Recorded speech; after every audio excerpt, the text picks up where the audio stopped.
Good evening, everyone. I would like to call the January 25th, 2021 study session of the University City Council to order. Before we move to the rest of the agenda, you have before you the agenda for the regular meeting, which begins at 6:30. Are there any requested changes to the agenda for the 6:30 session? Hearing none, Mr. Rose. Honorable Mayor and council members, Mayor Pro Tem Smotherson and Councilmember Clay wanted to have a discussion about how do you better regulate businesses along Olive Boulevard.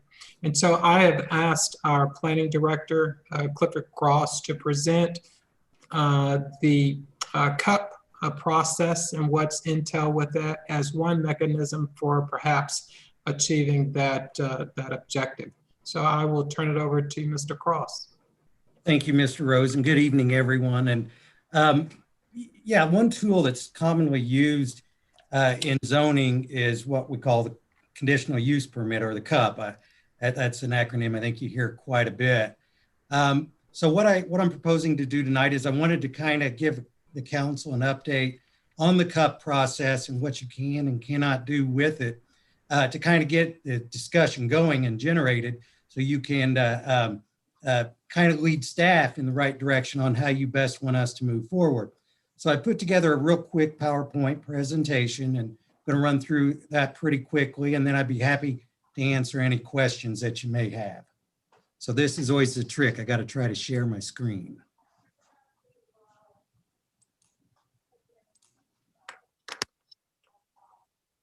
Okay, can you see that? Everyone? Yes. Yes. Good. Well, we're getting better at that. So yes, I'm going to talk about the conditional use permit process in this slide. Okay, now it's not working. What I can do here, fix it.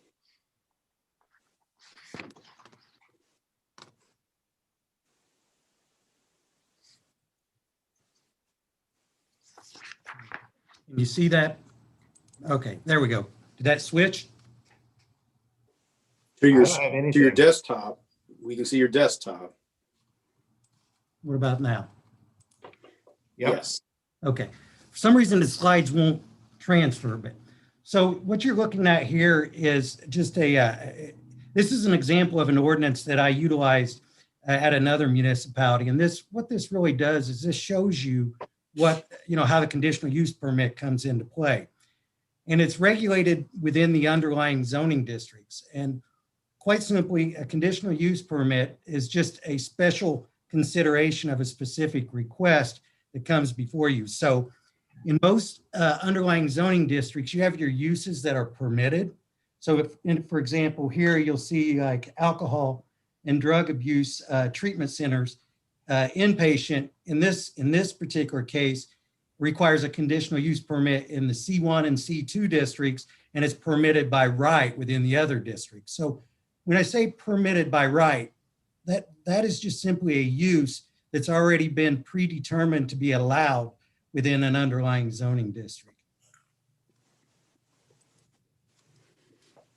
So when you have a conditional use permit, what it allows for a type of use that's pretty similar to a use that's allowed within an underlying zoning district, but it provides you an opportunity to attach special conditions to that as part of the consideration. So the conditional use permit itself is comparable to uses within the particular zoning district, but it may just have a few little components to it that make it a little bit different and that could be considered detrimental on the neighborhood. And in this example here, this is one you're familiar with.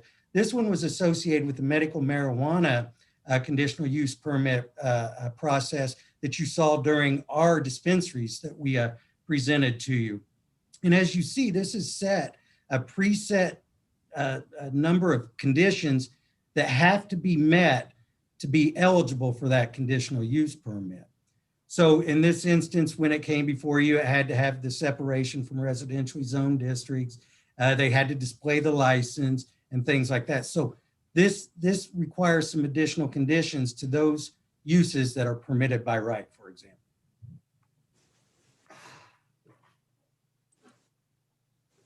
So this is the flow chart or the process that we follow. So what happens with a conditional use permit is an applicant will come to us as staff and they will submit an application. We then review the application to determine it's in compliance with the requirements of our zoning ordinance and those additional conditions. So for example, if a medical marijuana dispensary came in and said, I want to set up within 120 feet from a residentially zoned district, I automatically would tell them, no, you're not eligible because it doesn't meet those minimum requirements.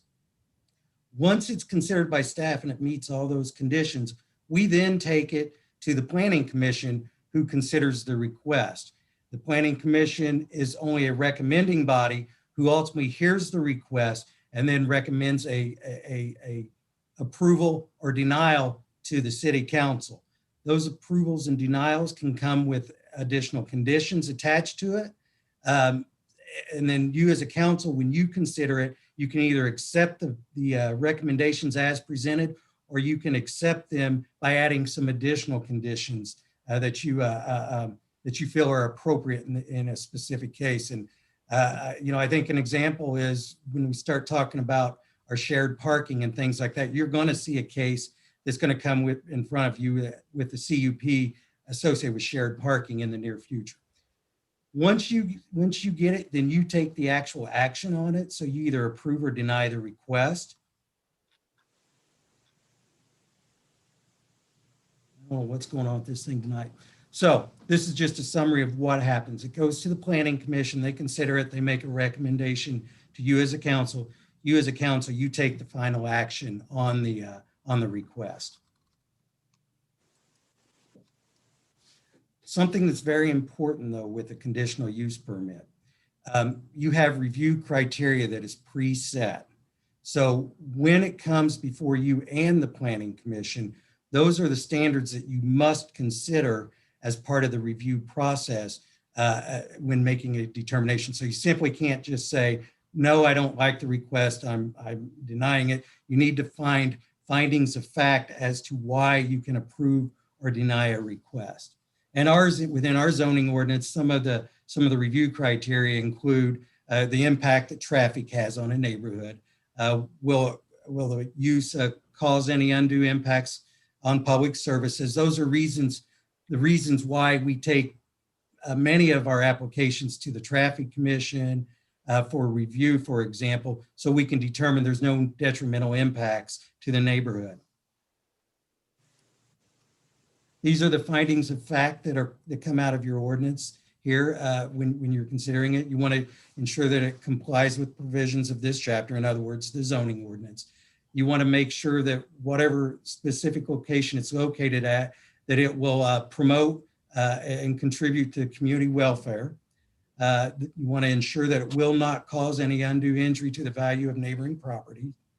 You want to make sure it's consistent with the comprehensive plan. That's why you always hear me talk about the comprehensive plan when we consider these requests, and that they provide the off-street parking that's required. With the conditional use permit, it's a little bit different than like a map amendment that you guys see at the council level. The public hearing for a CUP actually takes place at the Plan Commission level, where on the flip side, a text amendment or a map amendment or a rezoning, the public hearing takes place at the City Council level. Some of the typical things that we use CUPs for are determining uses, and I think that's the primary reason for the discussion tonight. It can be used in parking regulations. For example, we use it as part of our shared parking process. Home occupations sometimes use a conditional use permit for approval or denial. Probably the classic one is a bed and breakfast. A lot of communities will use a CUP to consider whether or not a home occupational bed and breakfast is appropriate for an individual site. It's used sometimes to address dimensional regulations. It can be used for accessory outdoor operations. It's used sometimes to prevent clustering. For example, when you have uses such as alcohol rehab centers or pawn shops or something like that, or adult entertainment types of uses, the requirements will sometimes require that there's a minimum separation between each of those types of businesses, so you don't have them all along one stretch. And when you look at it, you know, it can address non-local regulations. And the classic example of that is we basically took the state regulations for medical marijuana dispensaries and carried them into our CUP process. So we ensured compliance with the state regulations. So I think the reason we're here tonight is staff wants to make sure how you want to approach uses, because do you simply want to identify uses and whether or not they are permitted in a certain underlying zoning district, and then attach supplementary regulations such as separations in your supplementary regulations, or do you want to address it as part of the CUP process? And if you address it as part of the CUP process, there needs to be thought on what conditions or regulations you're going to put into the ordinance, because if someone proposes a use that is consistent with those regulations that you've already put into place associated with an individual CUP, you're going to have a very tough time approving or denying a use if they're consistent or not consistent with those conditions. So I wanted to just present that to you to kind of start the discussion. I'd be happy to answer any questions that you have and open it up for discussion. Can we move it back to the shared screen, please? Yep. I think that Mr. Clay has his hand up. Mr. Clay. Yes, thank you, Mayor Crowe, and Director Cross, thank you for the presentation. I think for me, and certainly Councilman Smotherson is more than capable of speaking for himself, but for me, I think what I'm thinking about in terms of mitigating the impact of businesses or mitigating certain types of businesses, I think is kind of encapsulated in, you mentioned it, Director Cross, our pawn shop ordinance. I'm looking at the code now, section 605.1300, section K specifically. It talks about issuance of pawn shop licenses prohibited when no license shall be issued operation that's 500 feet of a church synagogue. We have a similar provision as it relates to liquor licenses. They can't be 1,000 feet of each other, and they can't be 500 feet from a residence. So I think for us, you mentioned clustering, or at least for me anyway, when we talk about businesses on Olive, and you know, we've already put it out there, dollar stores, beauty shops, we have this clustering effect on Olive of these businesses. And so I think certainly Councilman Smotherson has sent some sample legislation from some other jurisdictions, but it's really this idea of putting some sort of distance between them in such a way that really limits their growth and expansion. I'm not opposed, and this is, you know, again, using my I voice, if they're, you know, we want to put a Family Dollar off of Kingsbury somewhere, I mean, okay, I don't think it's really a great idea, but that's not really getting my hackles up. What is yet another one on Olive, which I think would be the 6th on Olive. That does. So that's the itch I'm trying to scratch. It seems like we already have the fingers to scratch it within our current construct. So making adjustments to the CUP process could be yet another tool, but I'm not sure if that's necessary for what I'm thinking. But let me allow Councilman Smotherson, certainly my other colleagues, to opine as well. Honorable Mayor, Councilmember Smotherson, before we move on, I just want to make sure that we understand what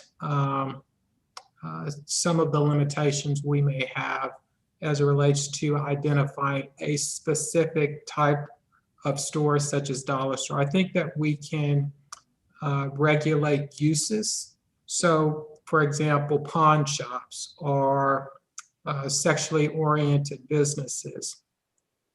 But I'm not so sure that we can regulate a specific type of business that would fall within a certain category. And what I'm trying to state is that dollar stores are considered discount stores. So, how would you distinguish then between the dollar store and some other discount store that sells a similar type of goods, but at a lower price? And I guess I'd want to make sure that I'm correct. So I'd ask the city attorney, John Mulligan, to Well, chime let in me, on if I this. can interject, City Manager Rose, if you can't find a discount store on Olive, I'm not sure what to tell you, whether we won't call it specifically a dollar store, a five and dime. I think just that category generally, a la the category of pawn shops, I think we're good on discount stores on Olive, however you want to categorize them. Well, I think that before we go to John, I think Gregory may have said it a different way. I think depending on how you want to view it, Target is a discount store too. And if Target wanted to come on to Olive, I think that probably there are 7 members of council right here that'd be pretty excited to have a Target on Olive. So I think what Gregory is trying to say is we probably need to hone down a little bit more as to where we're going with the phraseology is my guess. I think we all understand that there is a concern along Olive of the proliferation of some types of businesses, and it not only cannibalizes them amongst each other, which is a little striking, if you will, amongst the businesses, because it truly does cannibalize them. But I think we have to figure out the right way to get to where you're wanting to go. I recognize that Councilmember Clay may not include Target in his definition. I think we just have to recognize how we would all instruct John as to how he would write that amendment to our or any ordinance to address this situation. And I think just for 1 second, I think that I'm just trying to figure, Gregory, did you want John to speak first, or do you want me to keep going with questions? I just wanted to make sure that I'm accurate in how I've explained it. So John, if you can. If John will opine, and then we'll move on to Blaine. I think the mayor said it very well. I think you have to define it. It's really, what is it that you're trying, your objective? What are you trying to accomplish here?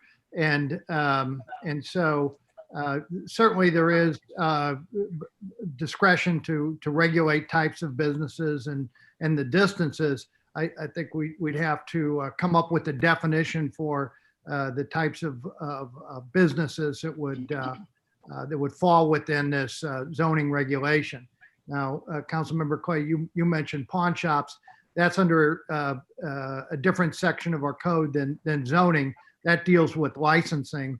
You could have used zoning authority for those kinds of businesses, but the code as it reads deals with licenses. So, but there are examples in our code of distance requirements. For instance, as the city manager said, sexually oriented businesses. That's a prime example. Also, medical marijuana dispensaries.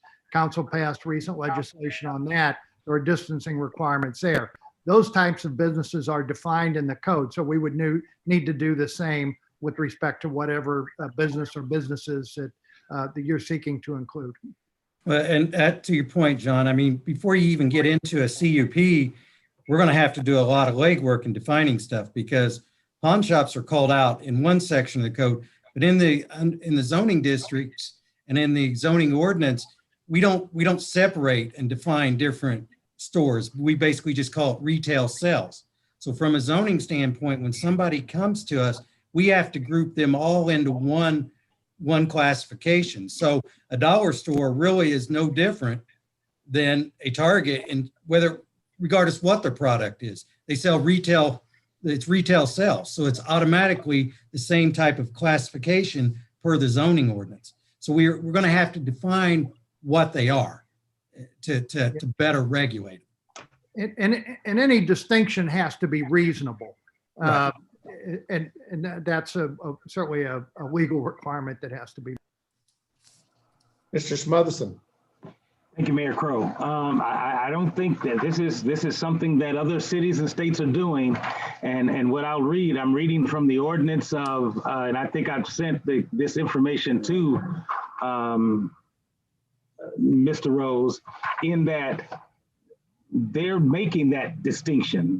For instance, this ordinance says small box discount store, retail sales uses with a floor area less than 12,000 square feet that offer for sale a combination and variety of convenience shopping goods and consumer shopping goods that continuously offer a majority of the items in their inventory for sale at a price less than $10 per item.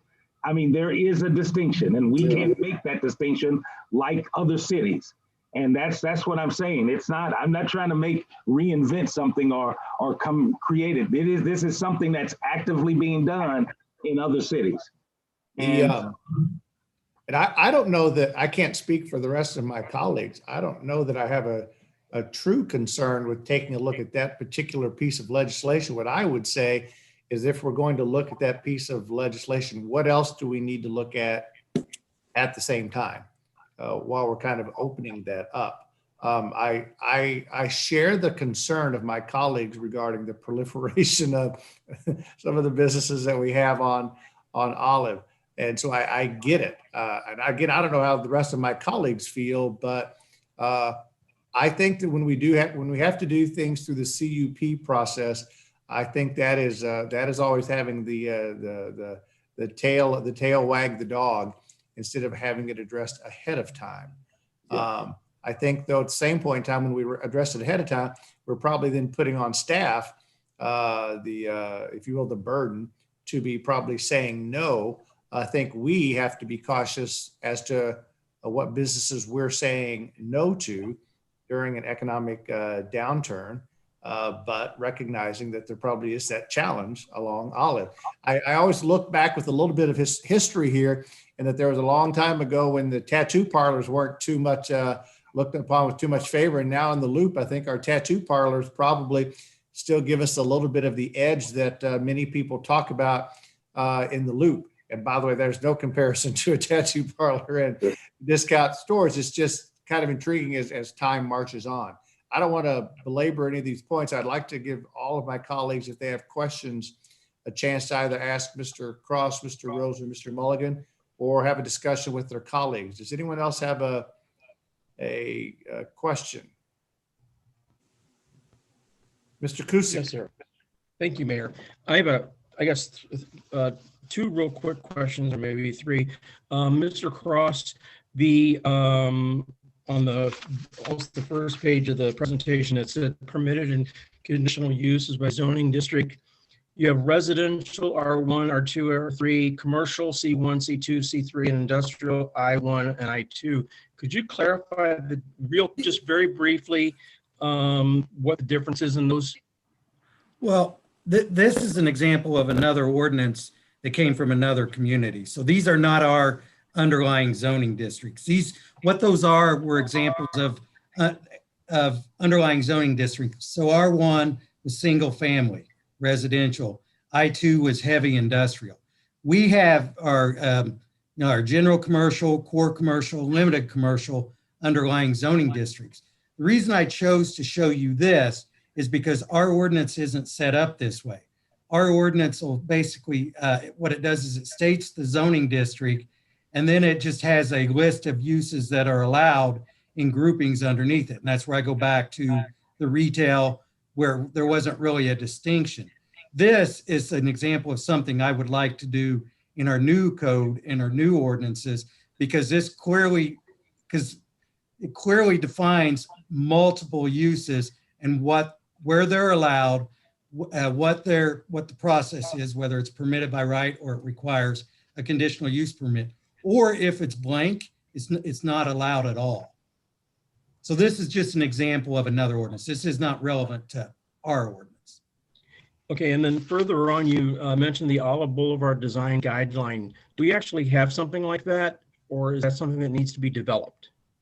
We have the Olive Boulevard design guidelines in terms of streetscape standards, but one of the ways that people, and the reason why it was brought up is we want to make sure, is it the architectural look or the use that's the biggest concern? Because if we use some sort of form-based code, like you've heard me talk about before, we can mitigate some of the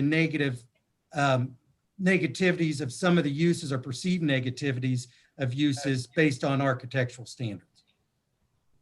We don't have anything currently codified to what we want we- those to look like. Not the architectural buildings, we do not. The streetscape. Or design guidelines. You're right, correct. Okay, and then lastly, the examples you give on number 1 through 19 of the permitted use descriptions, and we're talking about Target, dollar stores. What about grocery stores? Schnucks, World Market, Pete's Sure Save, a Trader's Joe, a Quick Stop, or something like that. How subjective are the I guess labeling of what these different kind of businesses are, or is it subjective, or is it pretty set in stone on how you describe what kind of a business it is? You really have to define the business. That's why I brought that up. For example, I think one of the things that came up, we talk about convenience stores. There is a definition for a convenience store in our ordinance. And that's for any use that's less, I think it's 3,500 square feet. So that sells household goods. So for example, that's the one tool that gives me a little flexibility to pull a convenience store away from like a major Walmart or Costco or something like that. So to your question, what we would have to do, we have to define what each one of them is going to be, and then incorporate that into the ordinance, and then put that grouping in a format similar to this. Very good. Thank you. Mr. Hales. Thank you. So I don't think that there's a lot of disagreement or concern over what the concern is with this. But I do want to say, I think it is really complicated. And the first thing I wrote down was, what is a discount store? And how is that defined? And I think you could take it further by saying, I think probably many of us would be very pleased, given that despite what many are saying about the shift to online ordering, Amazon is shifting, I mean, clearly not entirely, but they're expanding into brick and mortar retail stores. I think there probably would not be a tremendous amount of objection to that in U City if that was something they sought to open. So what is a discount store? How is that defined? And how do we sort of narrow this down to address the concerns? Because I think it's very, very complicated. Yeah. Mr. Cross, did you want to reply? Well, no, it is very complex. That's why I focused on the process. I don't know if just assigning certain uses a CUP requirement is the answer. There's so many factors that go into it. We've got to do so many amendments to address it and redefine these uses so we can then determine what grouping they go into, so we can put them in this and define which ones require a conditional use permit, which ones are permitted by right, which ones need to have some separations. So this really, an amendment like this is really going to be more than just saying this use needs a CUP. It's defining it, it's determining whether it's permitted by right, it's determining whether it needs a CUP, it's determining if you need to have some clustering separations, it's determining that individual grouping's negative impact on the abutting residential. Do you need to attach a buffer requirement to it? There's so many factors that go into play, and that's why we're trying to figure out what is the reasoning, we need to have these. And if it's just, we need to separate them, then we can start with that process and doing separations of similar uses like that from each other. Before Mr. Real quickly, anyone else want to bite of the apple? Otherwise, I'm going back to Mr. Clay. Mr. Clay. I certainly appreciate the conversation. I think, I don't know if the sample legislation that Councilman Smotherson referred to was shared with all of our council colleagues, but it's from Tulsa and New Orleans. And I think they've done a lot of this. You know, I certainly I certainly respect our staff has a lot going on. And if the wheel has already been created and rolling, I think we can easily attach ourselves to it. And so I don't know if it's, you know, we can certainly, you know, city manager, I can follow up with you if it's contacting counterparts in those communities saying, hey, what did you do? Because clearly Councilman Smotherson and I can't answer these questions. But there is a template out there. It might ease the burden to speak with those who have already done this and ask those kinds of detailed questions, because there are communities that are doing this and they've figured out how to define what a discount store is. And I think the key piece that you see in all the sample legislation is it specifies a dollar amount. I mean, these stores exist and their whole marketing strategy is around $1 or less than that dollar amount. Yep. No other business does that. So they have distinguished themselves and given us the definition we need. Okay. Honorable Mayor, Councilmember Clay, if there is consensus, my intention would be to probably have Cliff and John do some research on putting together an ordinance that looks at price points and square footages. It seems like those were the two key elements for the ordinance that you presented, as well as what's reasonable distance requirements. But also we'll be interested in knowing whether those ordinances have been challenged at this point. That's not to say that we won't still bring it forward, but that's another piece of information that you'll want to have before you consider it. Any other, Mr. McMahon? Thank you, Mayor, and thank you, Mr. Cross, for your presentation and all the questions and what we've got. I've just got a couple of points. Just looking at square footage and dollar amount, I'm just thinking of a business like Rocket Fizz on the Loop. It might fall within that. That was a candy store that was in a small location.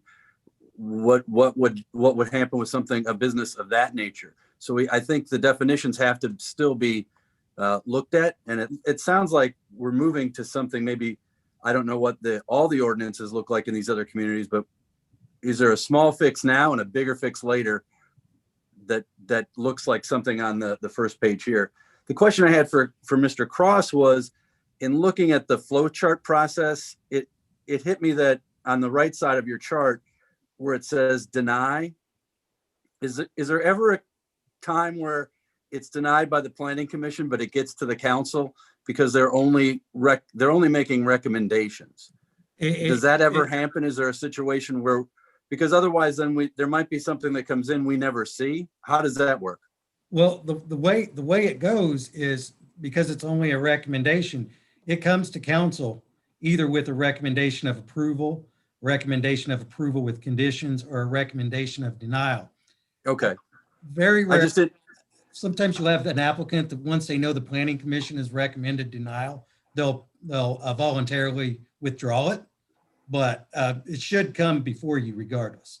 Yeah, I just didn't see in the flow chart, there was an arrow going from denial back to the start, but there wasn't an arrow going down to council. So I didn't know if I would assume most folks would go back up and say, well, let me fix this before they get to council. But thank you, Mr. Cross. Yeah.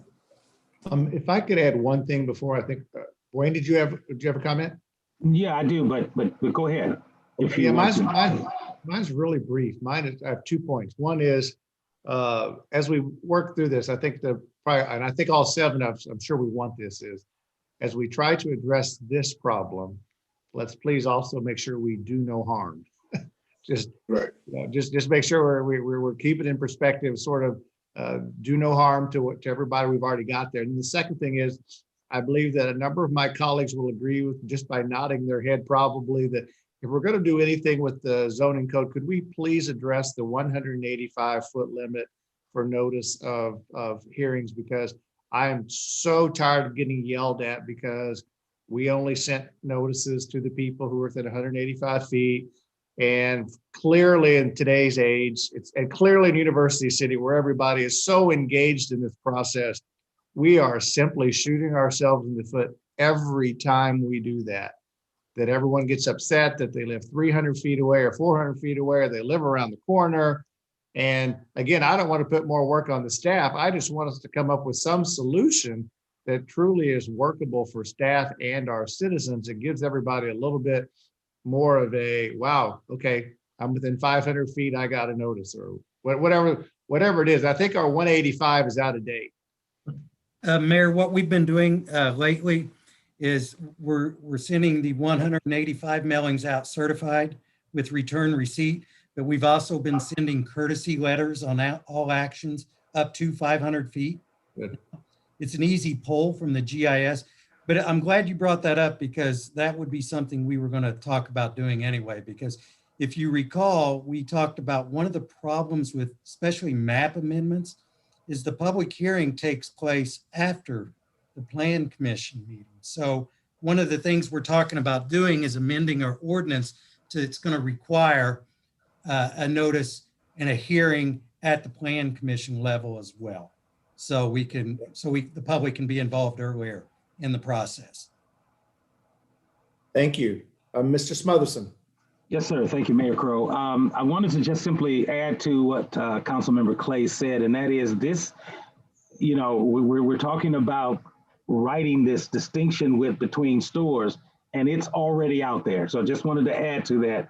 It's there. There's cities that have this defined, what discount stores are, what grocery stores are.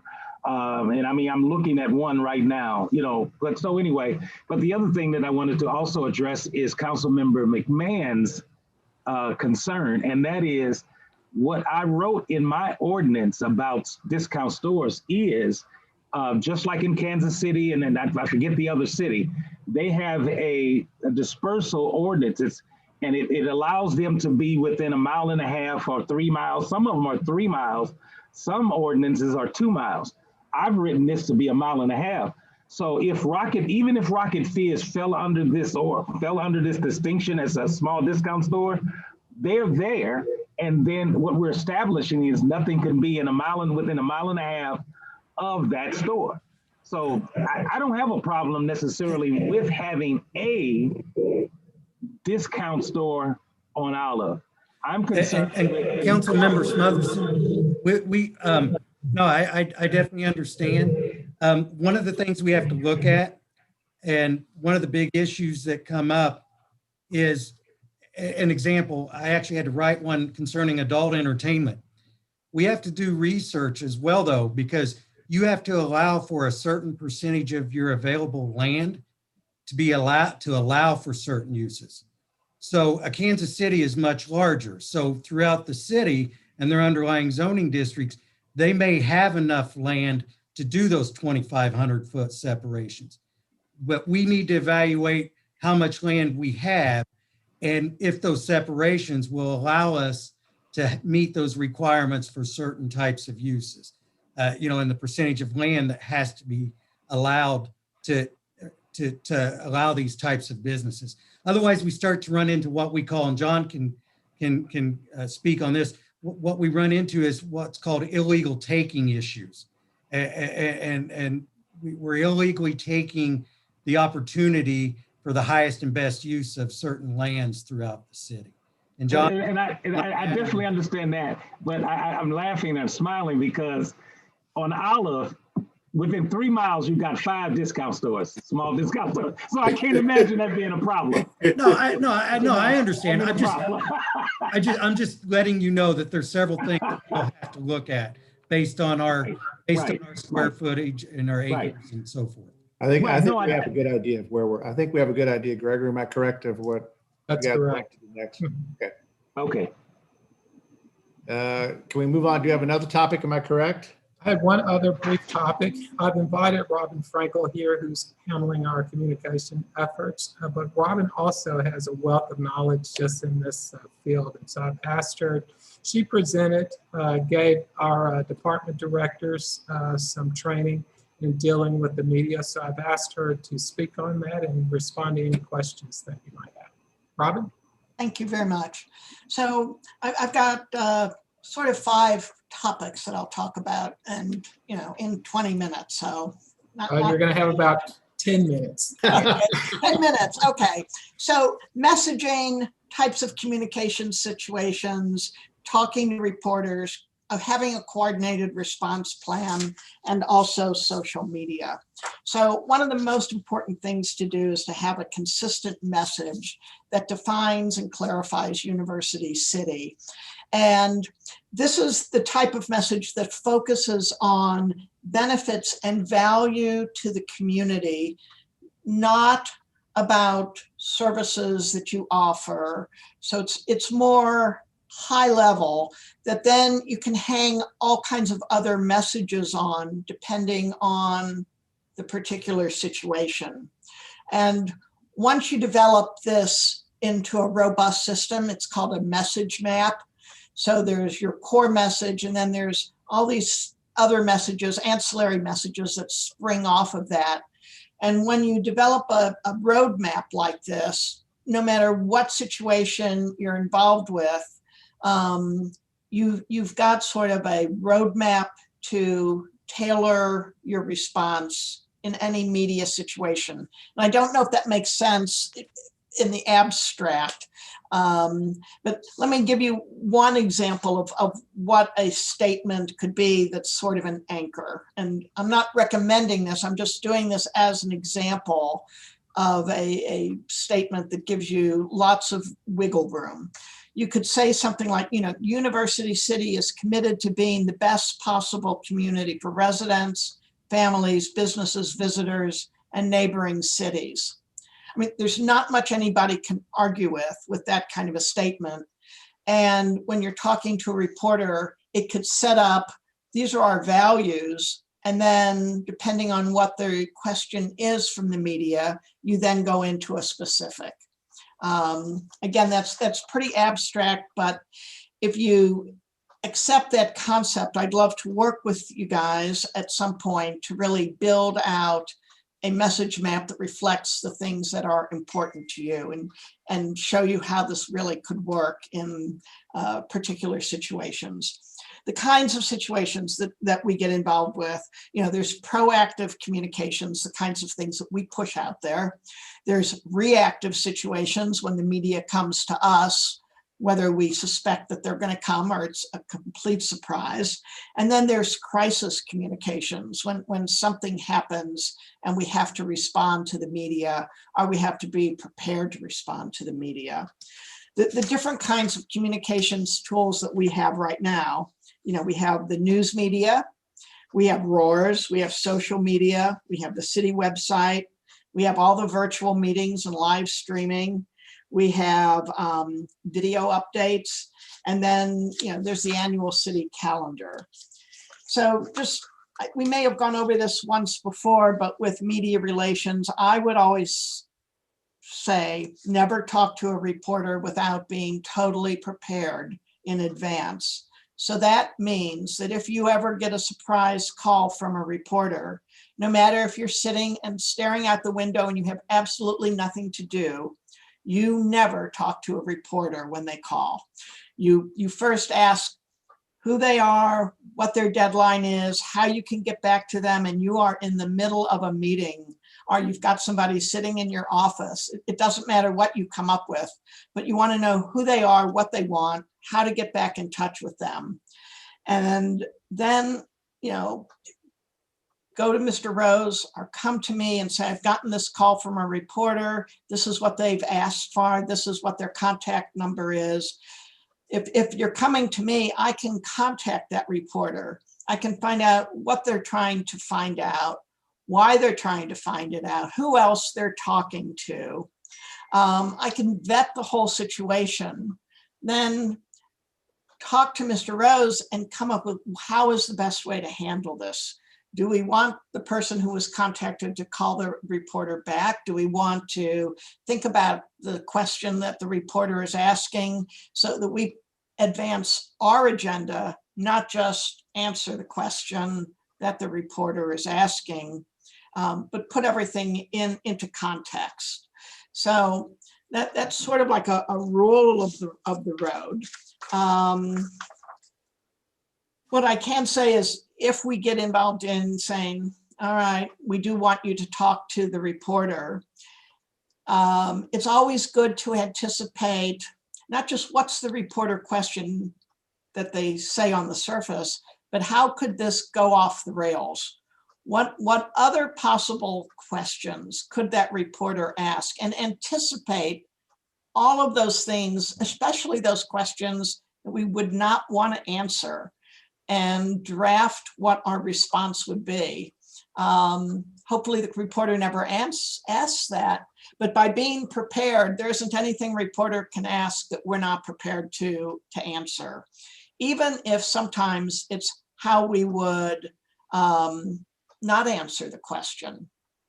Okay, so just anticipating all of the responses, all of the questions.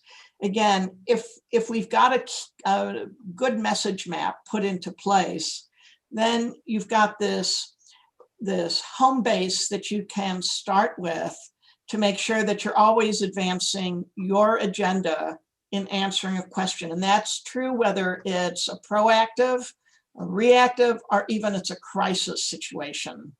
Also, just sort of rules of the road. Brief responses are always the most effective. Talking to a reporter, the less you say, the better.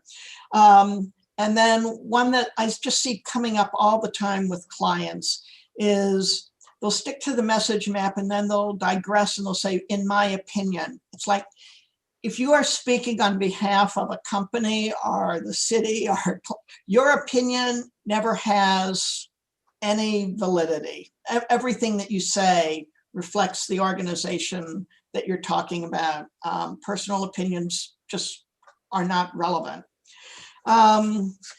You know, when there's a crisis, it's always good to begin with a positive statement about a commitment to the community. And that's why, you know, I gave as an example, University City, you know, we're committed to being the best possible community for residents, families, businesses, visitors, and neighboring cities. Then you can go directly to what the situation is. That's why this situation of XYZ is of particular concern to us.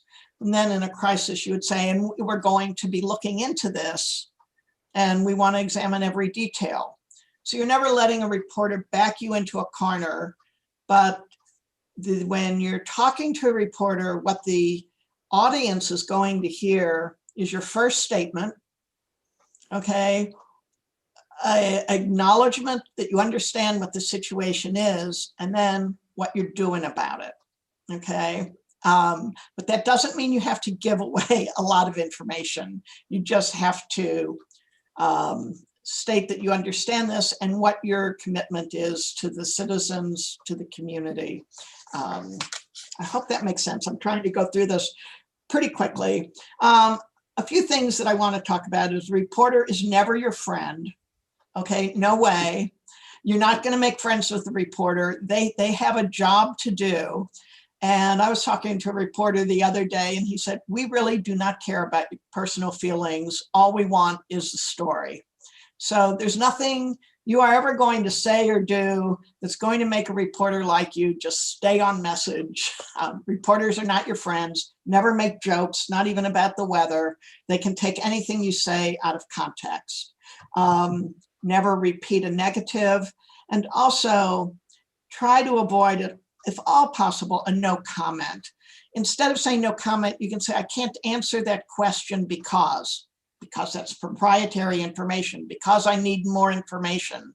Just try not to say no comment. Try, if you're not going to give an answer, just say, I can't answer that because. You get to the same place. social media quickly. There's Facebook, there's Nextdoor, there's Twitter, there's Instagram, there's all kinds of stuff going on.